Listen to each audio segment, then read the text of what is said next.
یو مسنون دعا ده چې موږ ټول قرضدار یو او رسول الله صلی الله علیه وسلم د دې لپاره یو علاج ښودلی دی چې څوک قرضدار دی نو دا مسنون کلمات دي سحر او ماښام لولي الله به د قرض نه خلاصوي.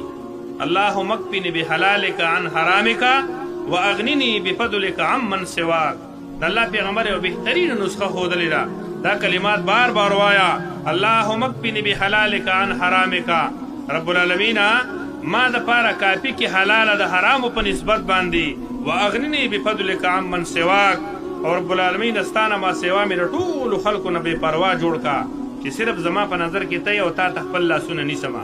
نو د دې سهار او ماښام ورد کوئ او ذکر یې کوئ الله به قرضونه ختم کړي.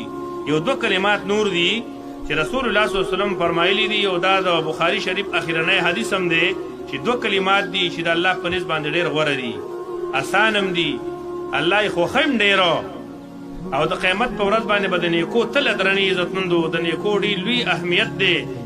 یو نیکي به د قیامت په ورځ باندې د محشر په میدان کې ډېره زیاته په کار راځي. نو په دغه دوران کې دا کلمات چې ته بار بار لولې دا د نیکو تلې هم درنوي. هغه کلمات دا دي: سبحان الله وبحمده سبحان الله العظیم، سبحان الله وبحمده سبحان الله العظیم. یو مسنون دعا ده چې موږ ټول قرضدار یو او رسول الله صلی الله علیه وسلم د دې لپاره یو علاج ښودلی دی چې څوک قرضدار دی نو دا مسنون کلمات دي سحر او ماښام لولي الله به د قرض نه خلاصوي. اللهم اکفني بحلالک عن حرامک واغنني بفضلک عمن سواک. د الله پیغمبر یو بهترین نسخه ښودلې ده. دا کلمات بار بار وایا. اللهم اکفني بحلالک عن حرامک. رب العالمین ما د پاره کافي کې حلاله د حرامو په نسبت باندې واغنني بفضلک عمن سواک. او رب العالمین ستانه ما سوا مې د ټولو خلکو نه بې پروا جوړ کا چې صرف زما په نظر کې ته او تا ته خپل لاسونه نیسمه. نو د دې سهار او ماښام ورد کوئ او ذکر یې کوئ الله به قرضونه ختم کړي.